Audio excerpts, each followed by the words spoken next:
오늘 읽은 본문 말씀을 가지고 가장 위대한 계산이라는 제목으로 함께 은혜를 나누겠습니다. 한번 따라해 보시기 바랍니다. 가장 위대한 계산. 한 주간도 평안하셨습니까? 네, 하나님의 은혜가 늘 넘치시길 바랍니다. 오늘 아멘을 잘하시네. 이제 오늘 이 본문 말씀은요, 수많은 무리가 예수님을 따르는 것으로 이제 시작이 됩니다. 그래서 이제 25절 말씀에 보면은 수많은 무리가 따른다라고 이제 이렇게 말씀하시는데, 거기서 예수님께서 돌이키셔서 그 수많은 무리에게 이제 말씀을 전하시는 것인데, 그 말씀이 뭐냐면 그 이제 제자됨에 관한 것인데, 근데 제자됨에 대해서 어떻게 말씀하시냐면 계산에 대해서 말씀하고 있어요. 예를 드는 것을 계산으로 예를 들고 있습니다. 보면은 오늘 이제 본문 말씀에 보면 뒤에 가면은 건물을 짓는 사람이 계산이고 짓지 않겠느냐? 자기가 가진 소유가 이만큼 있는데 이것을 다 지을 수 있는가? 계산하고 짓지 않느냐? 계산 만약에 안 하면 창피한 당한다. 기초만 세워두고 그리고 건물을 짓지 못하면 창피한 당한다. 또 전쟁하는 임금이 자기는 10,000명의 군사를 갖고 있는데 저쪽은 20,000명이다. 그러면 그걸 헤아려 보지 않겠느냐. 그래서 도저히 상대가 안 될 것 같으면 화친을 청할 거 아니냐. 이런 이제 그런 헤아림, 이런 계산을 한다라고 말씀을 하고 있어요. 그러면서 이제 우리 성도들도 제자들도 계산을 해야 된다라는 의미로 이 말씀을 하는 겁니다. 여러분, 우리들은 이 세상 살아가면서 계산을 하루도 안 하고 살아가는 때는 없습니다. 뭐 물건을 살 때도 계산을 하고요. 예? 항상 돈 계산도 하고, 또 오늘 하루를 내가 어떻게 살아갈 것인가 라는 생각도 합니다. 아무 생각 없이 살아가는 자들도 있지만, 예? 눈 뜨는 대로 이렇게 살아가는 자도 있지만, 그렇게 살아가면 그냥 진짜 아무 의미 없이 지나갑니다. 예? 하여튼 우리들 계산을 합니다. 이것이 내게 이익이 될까? 어떻게 하면 손해를 덜 볼까? 뭐 이런 생각들을 합니다. 예수님께서도 그 계산을 비유로 해서 제자가 되려면, 나를 따르려면 제자의 계산이 있어야 된다 라고 말씀을 하시는 거예요. 오늘 계산을 해야 된다라는 말씀은 없지만 이 예를 통해서 우리가 알 수가 있습니다. 근데 그 거룩한 계산, 제자의 계산은 무엇인지, 그래서 오늘 본문 말씀을 통해서 한 3가지만 보면서 은혜를 나누도록 하겠습니다. 첫 번째, 예수님은 뭐라고 말씀하시냐면 미워해야 한다라고 말을 하고 있어요. 미워해라라고 말을 해요. 좀 이상하죠? 한번 우리가 말씀을 보겠습니다. 26절 말씀 다 같이 한번 읽어볼게요. 시작. 물은 내게 오는 자가 자기 부모와 처자와 형제와 자매와 더욱이 자기 목숨까지 미워하지 아니하면 능히 내 제자가 되지 못하고 라고 말을 하고 있습니다. 미워하다라는 말, 미워하는 계산을 해야 한다는 거예요. 제자가 되려면 미워하는 계산을 해야 한다. 이 미워하다, 이 단어는요, 참 우리에게 마음의 불편함을 주죠. 오늘 말씀 보면은 미워하는 단어 자체도 불편함을 주지만 대상이 누구예요?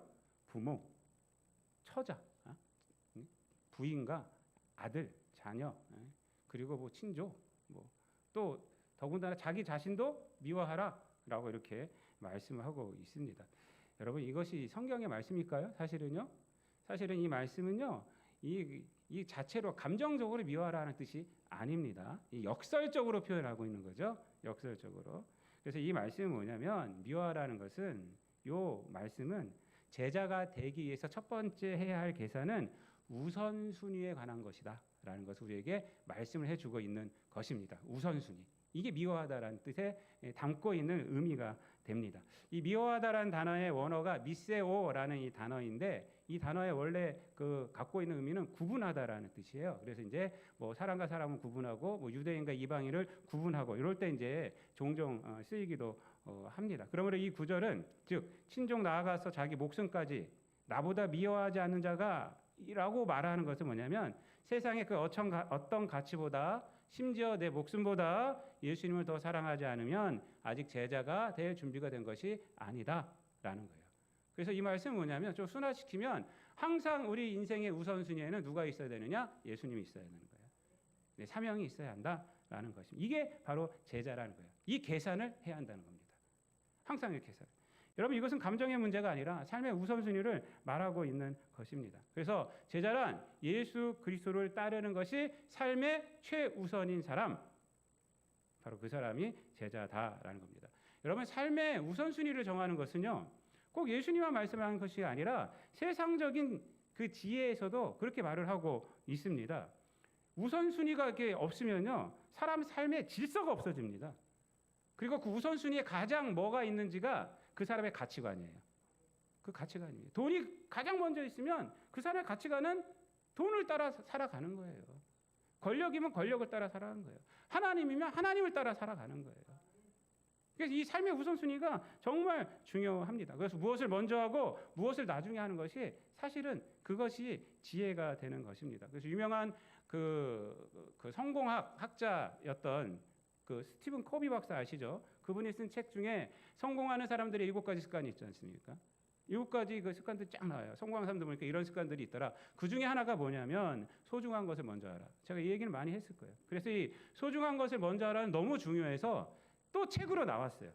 7가지 습관 안에 들어가 있었는데 요 제목으로 책이 한 권 더 나왔습니다.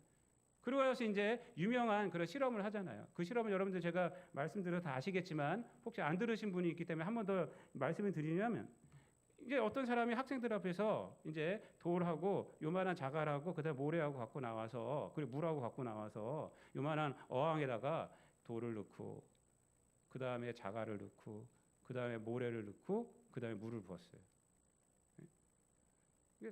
자갈 넣고 모래 붓고 했어요. 이것이 주는 의미가 뭐냐 했더니 학생들이 막 틈새 시장은 언제든지 있습니다. 막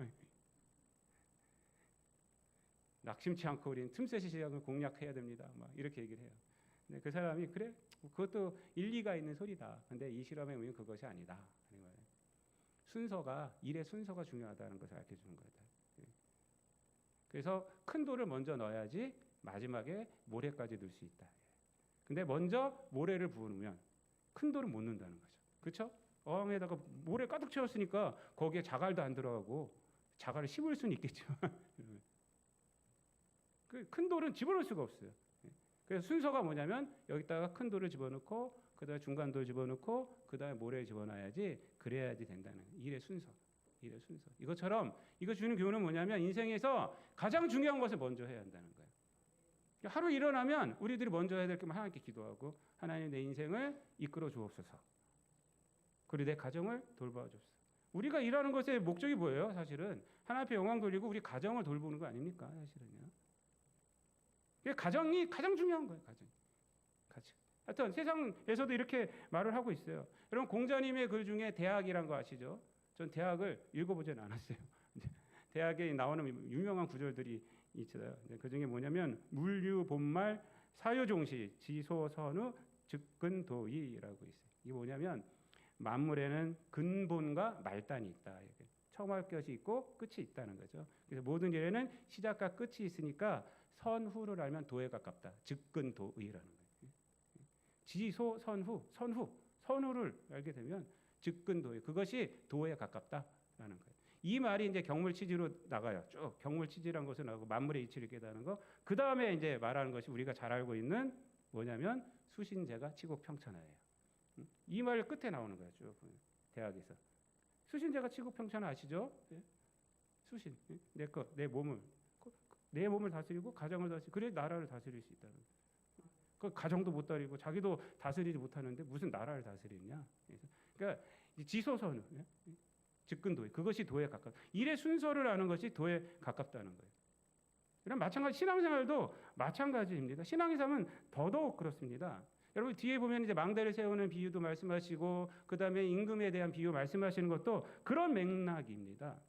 우리 삶에서 반드시 계산해야 할 큰 비용이 뭐냐면 신앙인들에게는 예수 그리스도가 가장 큰 가치여야 된다는 거예요.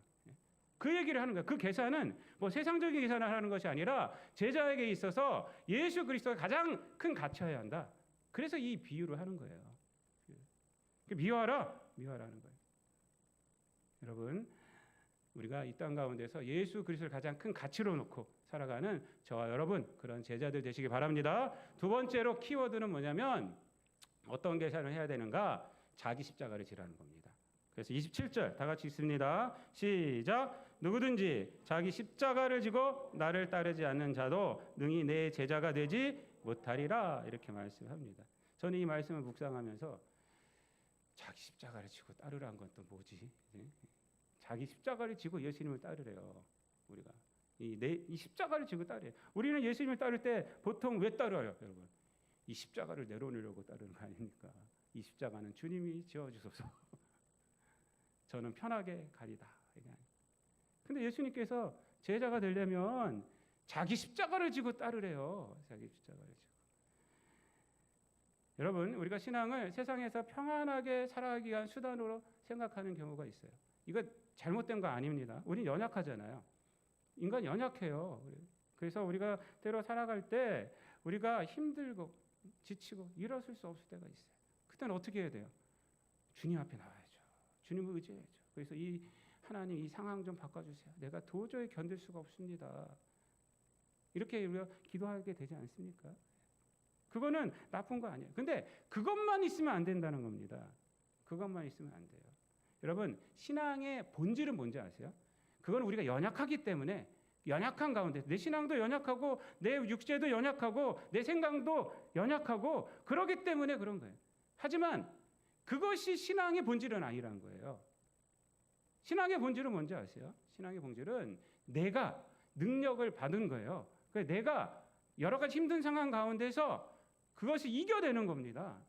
그리고 그것 가운데서 하나님의 뜻을 드러내는 존재가 되는 거예요. 그래서 참된 믿음은 하나님이 나를 위해 상황을 바꾸시는 기대를 넘어서 하나님께서 나를 통해 그 상황을 바꾸어 가시는 것을 기대하는 거예요. 그게 신앙의 본질이에요. 그것이. 그래서 우리에게 열매가 있게 되는 겁니다. 그냥 맨날 상황만 바꿔주세요. 상황만 바꿔주세요. 이것은 내가 열매가 없잖아요. 근데 그 상황 가운데서 하나님 나를 통해서 이 상황이 바뀌기를 원합니다. 나를 사용하여 주옵소서. 이게 신앙의 본질이에요. 이게 담대함인 거예요. 여러분, 그게 신앙입니다. 그게 신앙. 우리에게 그래서 성령의 열매가 있어야 되는 거예요. 우리는 삶 속에서 성령 열매. 신앙생활을 하면 할수록 우리가 연약해지는 것이 아니라 신앙생활을 하면 할수록 우리는 담대해져야 돼요.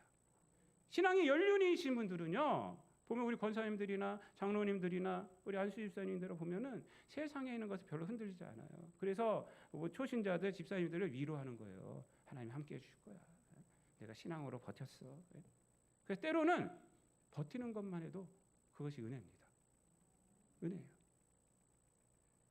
여러분, 그래서 제자에게 가장 중요한 것은요, 이 상황을 벗어나는 것이 아니라 내가 서 있는 이 자리가 중요합니다. 내가 처한 이 상황이 중요한 거예요. 그게 자기 십자가를 지고 따르는 거예요. 자기 십자가를 지고 나를 따르라 말씀이 바로 그거입니다. 그거예요. 내가 처한 그 상황 가운데서 그것을 그냥 벌어버리지 말고 그 상황을 지고 따르라는 거예요. 그것 가운데서 하나님의 역사를 기대하고 따르라는 것입니다. 다른 것으로 도망가서 하는 것이 아니라 그것을 지고 그 상황 가운데서. 여러분, 어저께 우리 동료 목사님이 돌아가셨어요. 그래서 제가 이제 장례식 인도하고 왔는데 우리 후배 목사예요. 마음이 너무 슬퍼요. 지금 제가 사실은 어저께도 그 인도하면서 울음을 제가 누르고 그 인도하고 그 아버님 만나 뵙고 위로해드리고 왔어요. 근데 그 목사님 생각하면 너무 마음이 아파요. 제가 이 세상 가운데서 너무 힘들게만 사셨어요. 저보다 3살 아래인데 너무 힘들게 했어요. 그리고 어머님도 몇 년 전에 돌아가시고 아버님이 이제 지금 좀 치매 걸리셨고 지금 아버님 막 슬퍼서 우시더라고요. 그래서 제가 아버님 힘내세요. 걱정하지 마세요. 이제 했습니다. 그리고 왔는데 오다가 극동방송 이렇게 듣는데 한 탈북자의 간증이 쭉 나오더라고요.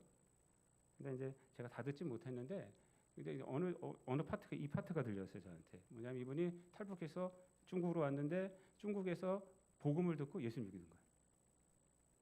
그래서 기도하는 가운데 하나님께서 뭐라고 그랬냐면 너 북한으로 다시 돌아가라 그러시더라고요. 그래서 그 싫어요. 마음속에 싫어요가 이만큼 나왔는데 이 복음을 듣고 너무 기쁘니까 하나님 말씀에 불순종할 수가 없는 거예요. 그 들어갔대요 다시. 들어갔다 다시 지금 나와서 지금 한국에 있는데 지금은 그때는 너무 무서워. 탈북해서 나와서 이제 한국 가려고 왔는데 지금 근데 복음 듣고 너무 기뻐가지고 이제 하나님 돌아가라니까 다시 가서 복음 전하는 거예요. 복음. 가서 복음을 전한 거예요. 지금은 이제 다시 때가 돼서 하나님께서 이제 더 좋게 해주셔서 이제 들어온 거죠, 한국에. 예. 근데 그때 상황을 얘기하는 거예요. 그때 상황을. 그때 근데 그 너무 피하고 싶었대요. 그 하나님께서 말씀하시는 게 너무 피하고 싶었대요. 여러분 그게 말이 돼요? 그 목숨 건너서 목숨 걸고 넘어온 거 아닙니까? 근데 다시 들어가라니까. 근데 믿음을 갖게 되니까 들어간 거예요. 들어간 거예요. 들어갔다가 하나님의 때가 돼서 더 좋게 해서 이제 나온 거죠. 여러분, 여러분의 주어진 삶의 자리를 피하지 마십시오. 여러분, 피하려고 하면 피하면 될 것 같아요? 그렇지 않아요. 더 큰 것이 문제가 있고요. 그 문제는 그대로 있어요, 여러분. 피하고 하는 것이 아니라 하나님 앞에 기도해야 돼요. 그때 나에게 능력을 주시옵소서. 나를 통해서 이 공간이 변화되게 하여 주옵소서. 여러분 강하게 담대하게 마음을 먹고 소명의 자리에서 내가 져야 할 십자가를 지는 계산을 해야 합니다. 피할 계산하지 마세요, 여러분. 내가 져야 할 십자가를 지는 계산을 해야 합니다. 내 가정 안에서 어떤 문제가 있을 때도 피하려고 하지 마세요. 그럴 때 예수님은 그 십자가에 예수 그리스도의 십자가의 능력을 더하여 주십니다. 그래서 하나님의 영광을 반드시 드러나게 하십니다. 마지막으로 세 번째 계산은 제자의 계산은 뭐냐면 모든 소유를 버려라 입니다. 한번 33절 다 같이 읽습니다. 시작. 이와 같이 너희 중에 누구든지 자기의 모든 소유를 버리지 아니하면 능히 내 제자가 되지 못하리라. 아멘. 이거 결론적으로 하시는 말씀이에요. 이렇게 모든 것을 하고 나서 하시는 결론적인 내용인데 내 소유를 버려라는 건데 요 의미가 주는 또 의미가 있습니다. 우리에게 큰 은혜가 있어요. 이것은 뭐냐면 우리의 재산을 다 팔아서 가난해져야 한다 이 의미가 아닙니다. 이것은 소유권에 대한 계산을 하라는 거예요. 소유권에 대해서 내 것이 아니라 소유권은 누구에게 있느냐? 하나님께 있다는 거예요. 나의 모든 것이 하나님께 있다. 이 고백을 하는 거예요. 이 고백이 뭐냐면 청지기입니다. 이것이. 청지기는 뭐예요? 내 것이 하나도 없어요. 맡겨주신 거예요. 맡겨주는 거. 그래서 청지기의 고백을 하라는 것이 바로 이 말씀입니다. 청지기의 고백을 하는 자가 제자가 된다는 거예요. 제자가. 주님을 따를 때는요. 내 것이라고 하는 것이 없어야 돼요. 다 주님의 것입니다. 내 건강도 주님의 것이고 내 인생도 주님의 것이고 내 생명도 주님의 것이고 내 물질도 주님의 것입니다. 이래. 그게 바로 청지기예요. 청지기. 그때 비로소 우리는 소유로부터 자유롭게 됩니다. 소유로 자유롭게 돼요. 더 이상 쌓아두는 것이 인생의 목적이 아니라 하나님의 일을 위해서 하나님의 영광을 위해서 흘려보내는 그런 기쁨을 얻게 되는 것입니다. 세상의 부요함은 얼마나 더 많이 가졌는가 이것으로 따지지만 제자의 부요함은 하나님께 얼마나 사용받았는가 하나님의 일에 내가 얼마나 동참했는가 이것으로 되는 거예요. 그래서 이 계산을 해야 한다는 거예요. 여러분들 삶의 내용은요. 기독교인의 삶의 내용은 얼마나 많이 가졌는가로 평가되지 않습니다. 존재로 나타나는 거예요. 존재. 우리가 이렇게 살아가다 보면 소유에서 벗어났잖아요. 그럼 우리의 존재가 빛나는 거예요. 내 존재가. 그러니까 날마다 우리는 이 계산을 해야 돼요. 날마다. 하루 아침에 딱 일어났을 때 하나님 내 소유는 다 하나님 겁니다. 내 생명 하나님 겁니다. 오늘도 나를 통해서 하나님의 영광이 드러나게 하여 주옵소서. 그럼 어떻게 돼요? 여러분, 우리 존재가 드러나게 되죠. 말씀을 마치겠습니다. 예수님은 오늘 우리에게 제자가 되기 위한 세 가지 계산을 하라고 도전을 주신 겁니다. 첫 번째로는 예수님께 최고의 우선순위를 두는 계산을 해라. 두 번째는 사명의 십자가를 버리지 말아라. 그 십자가를 지고 따라야 한다. 세 번째로는 나의 모든 소유권은 하나님께 있습니다라는 청지기적 고백을 하라는 것입니다. 예수님은요 이 땅에 살아가면서 그렇게 사셨어요. 자기 십자가를 지기 위해서 인생을 사셨고요. 이 세상에서 있는 거 하나도 없었어요. 나는 머리 둘 곳도 없다고 그러셨잖아요. 마지막에 물과 피까지 다 주셨어요. 생명까지 다 주심으로 하나님께 주신 소명을 감당하신 분이 바로 예수님입니다. 그렇게 함으로 예수님을 통해서 우리 모두가 구원 얻게 되고 거기서 부활의 역사가 일어나게 되고 모든 세상의 이름이 예수의 이름 앞에 무릎을 꿇게 되었습니다. 여러분, 우리들도 이렇게 살아서 제자의 길을 걸어가셔서 이 땅 가운데 주께 영광 돌리며 살아가는 저 여러분 되시기를 우리 주님 예수 그리스도의 이름으로 축원드립니다. 기도하겠습니다. 하나님 감사합니다. 우리들로 하여금 이 세상 가운데에서 참된 제자가 되게 하여 주심 감사를 드립니다. 삶의 우선순위가 하나님께 있고 맡겨주신 사명을 포기하지 않고 끝까지 감당하는 우리들 되게 하여 주시고 나의 삶의 자리에서 주께 영광 돌리게 하여 주시고 또한 이 땅 가운데서 청지기적 정신으로 살아가서 소유의 메인자가 아니라 소유를 통하여서 주께 영광 돌리고 그러므로 성령의 열매를 맺고 예수 그리스도의 빛을 받아 빛나는 존재로 살아가는 우리 모두가 되게 하여 주옵소서. 감사드리며 예수님의 이름으로 기도드리옵나이다. 아멘.